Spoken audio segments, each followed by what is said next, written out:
Bismillahirrahmanirrahim. Assalamualaikum warahmatullahi wabarakatuh. Selamat pagi dan salam sejahtera buat kita semuanya. Mudah-mudahan sekalian dalam keadaan sehat walafiat.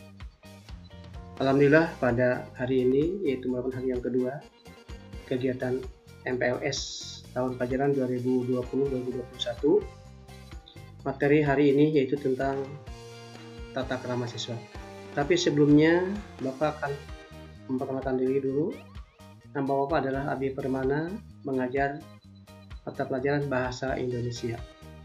Baik, mohon diikuti dengan baik dan dengarkan baik-baik. Tolong dilihat dan perhatikan.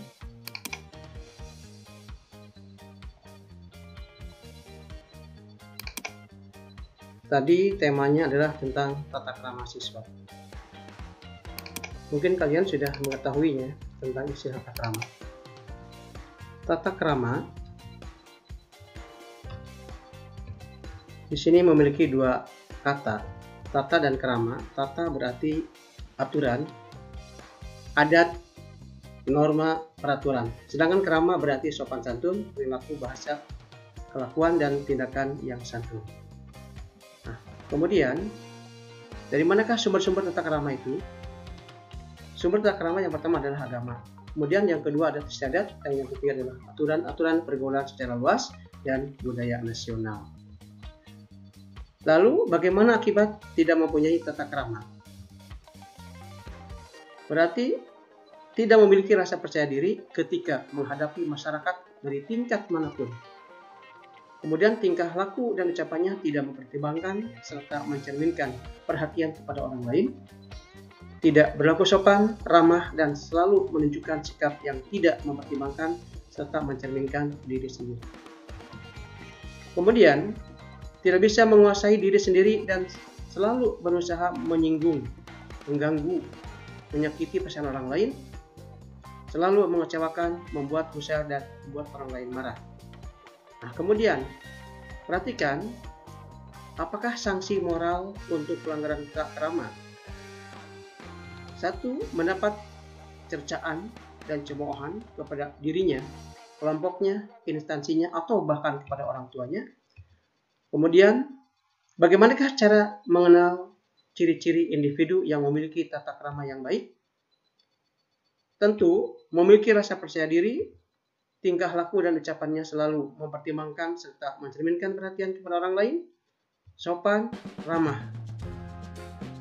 Kemudian, menguasai diri sendiri, tidak menyinggung, mengganggu, menyakiti perasaan dan pikiran orang lain, selalu berusaha tidak mengecewakan, membuat gusar, apalagi membuat orang marah, walaupun diri sendiri dalam keadaan sedih, kesal, lelah, ataupun jenuh.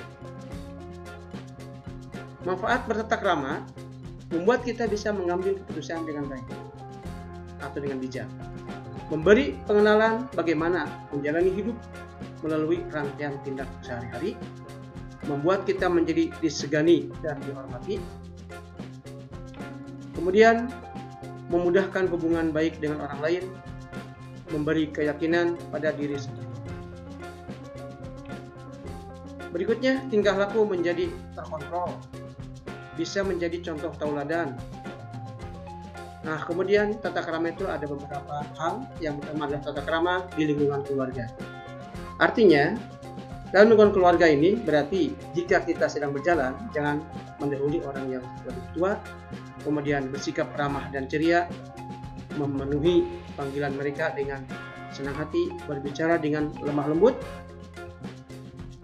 turuti perintah orang tua selama tidak melanggar agama, biarkan mereka makan dan minum terlebih dahulu, mohonkan ampun dan rahmat untuk mereka. Kemudian perlakukan mereka dengan penuh rasa hormat dan temani mereka dengan baik, jangan sampai menyinggung perasaan orang tua. Kemudian ada juga bahwa tata krama di lingkungan sekolah. Nah, ini kalian sedang berada di sekolah, baik di SD atau sekarang di SMP, kalian sebagai siswa baru ya, kelas 7. Ini merupakan masih calon siswa. Yang pertama, bagaimana dengan cara bersalaman ketika bertemu, mengucapkan salam. Kemudian memperhatikan dengan penuh kesungguhan ketika guru menjelaskan. Selama belajar, jangan bergurau, ngobrol dengan teman yang lain. Kemudian, jadikan gurumu sebagai orang yang engkau muliakan, hargai dan hormati, serta bersikaplah lemah lembut pada beliau, bersikap sopan santun pada guru, baik ketika sedang berbicara dan bertanya. Kemudian, selalu menghormati guru dimanapun dan kapanpun, meskipun terkadang guru membuat kita jengkel. Nah, kemudian perhatikan bahwa di SMP 5 itu adalah sudah merupakan suatu kebiasaan. Nah, di sini yang pertama, ini juga merupakan tata krama. Budayakan 5S, senyum, salam, sapa, sopan, santun. Nah, kemudian di dalam sekolah, nah di sini ada bapak dan ibu guru. Ayo lawan bullying. Nah, artinya kalian jangan sampai terjadi.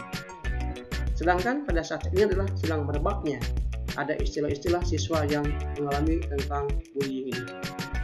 Ya, di sini ada beberapa. Misalnya bagaimana caranya tidak menghardik, memberi julukan atau cap buruk pada siswa. Kemudian yang kedua, tidak menyepelekan konflik antar siswa dan mendengarkan keluhan mereka. Kemudian yang ketiga, jangan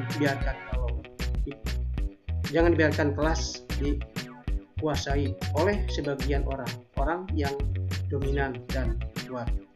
Nah, di sini banyak sekali. Mungkin kalian bisa baca lah, bisa melihat. Ya, karena waktunya kalau Bapak bacakan semuanya. Nah, kemudian bagaimanakah kita mengenali ciri-ciri pelaku bullying ini? Ya. Kemudian diantaranya yaitu sering bersikap agresif terhadap orang dewasa, bahkan terhadap orang tua dan guru. Nah, kemudian yang lainnya silahkan kalian amati, kalian perhatikan, yaitu ada beberapa hal, beberapa langkah tentang cara mengenali ciri-ciri pelaku bullying ini. Nah, kemudian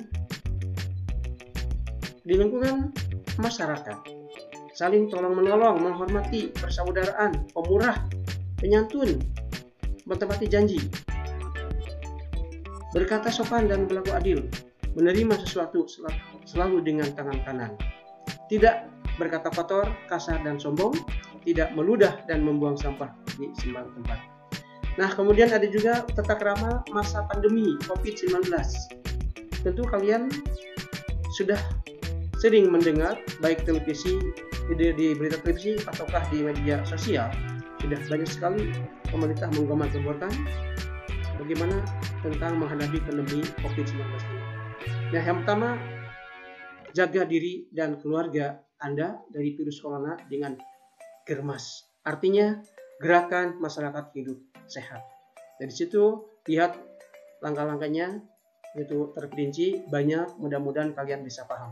Kemudian, yang kedua, budayakan di sini cuci tangan pakai sabun, karena setiap kali tangan kita kotor, setelah mencebuki bayi atau anak, misalkan kalau ibu di rumah yang sedang memiliki anak kecil, setelah buang air besar atau BAB sebelum menyusui bayi, sebelum makan dan menyuapi anak, sebelum memegang makanan dan setelah makan. Tanpa sabun, kotoran dan kuman masih tertinggal di tangan. Nah, kemudian cuci tangan pakai sabun dengan air mengalir. Di sini ada 6 langkah bagaimana dengan cuci tangan yang baik. Ya, itu. Nah, kemudian bagaimana etika batuk? Etika batuk ketika saat ini sedang pandemi, coba gunakan masker, tutup mulut dan hidung dengan lengan atas bagian dalam, tutup mulut dan kuping